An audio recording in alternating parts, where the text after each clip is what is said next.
हरे कृष्णा, राधे राधे। 17 जुलाई 2024 मनाया जाएगा देवसैनी एकादशी। भगवान श्री विष्णु नारायण इसी दिन से राजा बलि के यहाँ 4 महीने के लिए शयन में चले जाते हैं, इसीलिए इस एकादशी का नाम देवसैनी हरिशयनी है।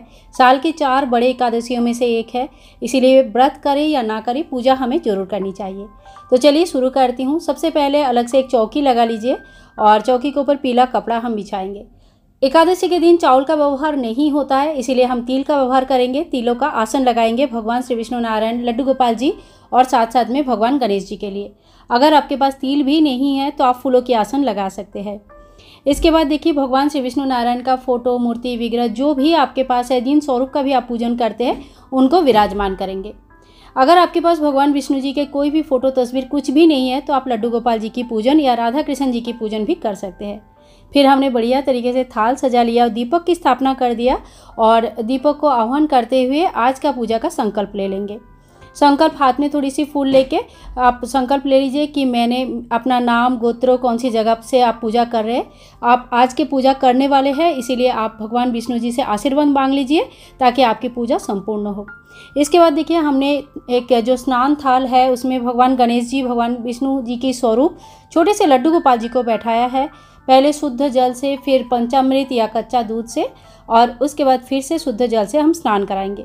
जब स्नान कराएंगे तो ओम गंग गणेशाय नमः, ओम गंग गणेशाय नमः, ओम गंग गणेशाय नमः, ओम श्री विष्णु नारायण नमो नमः, बाल गोपालाय नमो नमः, इस तरह से मंत्र बोलते हुए भगवान को स्नान कराए।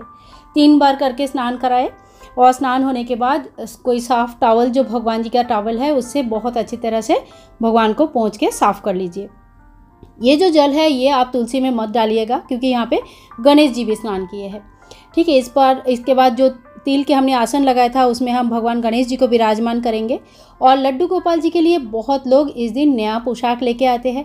अगर आपने नया पोशाक लेके आए हैं तो नया पोशाक धारण करवाए, नहीं भी लाया है तो कोई बात नहीं, कोई धुली हुई साफ अच्छा पोशाक भगवान को धारण कराए। इसके बाद देखिए, थोड़ी सी हम जल लेंगे और जो हमारे फोटो है भगवान श्री विष्णु नारायण का, वहाँ पे भी हमने सभी भगवान को भाव के स्नान कराएंगे। जल छिड़कते हुए, जल का छींटा देते हुए ओम श्री विष्णु नारायण नमो नमः, माता लक्ष्मी नमो नमः, शिवाय नमः, शिवाय नमः, शिवाय नमः मंत्र सभी का बोलना है। जिन जिन का भी फोटो है सभी को स्मरण जरूर करनी है। इसके बाद गणेश जी का हम कलावा अर्पण करेंगे, जेनोई अर्पण करेंगे, टीका लगाएंगे, फूल तथा जो दुर्वा घास अगर आपके पास है तो दुर्वा घास चढ़ाएंगे। इस तरह से सबसे पहले प्रथम पूज्य गणेश जी की पूजन की जाती है। अगर आपके पास लाल गुड़हल के फूल है, गुलाब के फूल है तो आप जरूर चढ़ाइएगा, बहुत अच्छा माना जाता है। इसके बाद देखो, लड्डू गोपाल जी को हम तिलक करेंगे। आप चाहे तो पूरे कपाल में भी तिलक कर सकते हो। समय और सीज़न के हिसाब से भगवान का श्रृंगार होता है। अभी भी कहीं कहीं थोड़ी बहुत बारिश हो रही है पर गर्म बहुत ज़्यादा है अभी भी, तो पूरे कपाल में मैंने तिलक लगाया इस तरह से। भगवान श्री विष्णु नारायण और फोटो में विराजित सभी देवी देवता तथा जो शेषनाग है उनको भी हम तिलक कर लेंगे। माता लक्ष्मी को हमेशा ही लाल रोली या सिंदूर से तिलक करनी चाहिए, तो यहाँ पे मैंने लाल रोली लिया है और माता लक्ष्मी को तिलक करेंगे और आह्वान करेंगे, हे माँ लक्ष्मी आप आइए हमारा पूजा स्वीकार करें।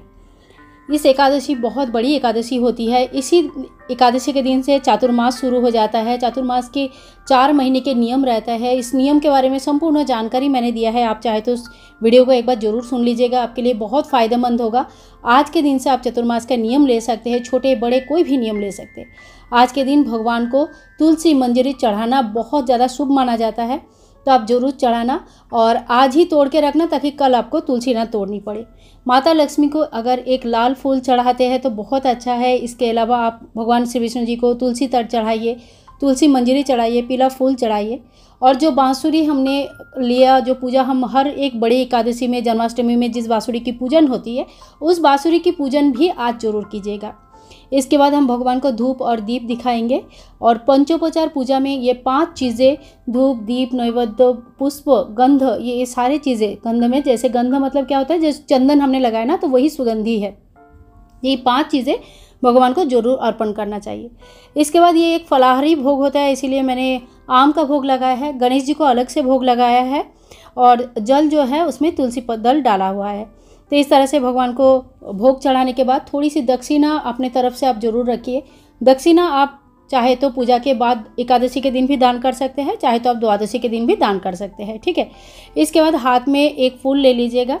एकादशी व्रत महात्म की बुक आता है, आपके पास है तो आप यहाँ से महात्म बुक से महात्म कथा पढ़ लीजिएगा। मैंने अपने चैनल में भी महात्म कथा अपलोड करके रखा है, आप चाहे तो वहाँ से भी व्रत महात्म सुन सकते हैं। पूजा के बाद व्रत की महात्म कथा सुनना बहुत आवश्यक होता है। घर परिवार के सभी लोगों के साथ एक साथ सुनिए। इसके बाद देखिए, बुक को भी हम यहीं पे चौकी में ही रख देंगे और इसके ऊपर फूल रख देंगे और भगवान को तिलक कर लेंगे। इसी तरह से जो बुक पढ़ के हमें ज्ञान विद्या बुद्धि मिलती है, उस बुक का भी पूजन हो जाता है। तो पुस्तक का पूजन करना बहुत ज़्यादा अच्छा माना जाता है। बहुत ही हमारे नॉलेज का एकमात्र उत्सव पुस्तक ही होता है। इसके बाद हम भगवान का आरती कर लेंगे। बड़ी ही भाव से, प्रेम से पहले हम गणेश जी को आरती दिखाएंगे और इसके बाद भगवान श्री विष्णु नारायण को आरती करेंगे। आरती आपको जो भी आरती आता है वो आरती कर सकते हैं, नहीं भी आता है कोई बात नहीं, आप कहीं से पढ़ के या कहीं से सुनकर भी आरती कर सकते हैं। आरती इस तरह से, आरती देखिए लास्ट में किया जाता है, ध्यान रखिए। भोग प्रसाद आदि सब कुछ चढ़ाने के बाद लास्ट में आरती होती है, ठीक है। तो इस तरह से आरती किया जाता है और आरती होने के बाद हाथ में थोड़ी सी जल लीजिए, चारों तरफ आरती के चारों तरफ ऐसे गोल घुमा दीजिए और फिर जल को भूमि में छोड़ दीजिए। अग्नि जो होते हैं ना, अग्नि में, आग में कभी भी जल नहीं छिड़कना चाहिए। तो आरती के अंदर आपको जल कभी नहीं डालना चाहिए, इस बात का विशेष ध्यान रखिए। शाम के समय जब होगा तो आप दोनों दरवाजे में दरवाजे के दोनों तरफ आप 2 दीपक जरूर जलाइएगा। बहुत बड़ी एकादशी है, चाहे तो आप रंगोली भी दे सकते हैं। और माता तुलसी के सामने एक दीपदान आप जरूर करें। आपके घर में अगर केले के वृक्ष है तो केले के वृक्ष के लिए भी आप एक दीपदान कर सकते हैं, या एक ही दीपक प्रज्वलित करें। तुलसी, केला या जो भी देव वृक्ष आपके पास है सभी को दीप दिखाइए और इस तरह से शाम को आपको दीपदान जरूर करनी है। तुलसी मैया का पूजा करने से मनोकामना जो होते हैं, सात्विक मनोकामनाएं सारी पूर्ण हो जाती है।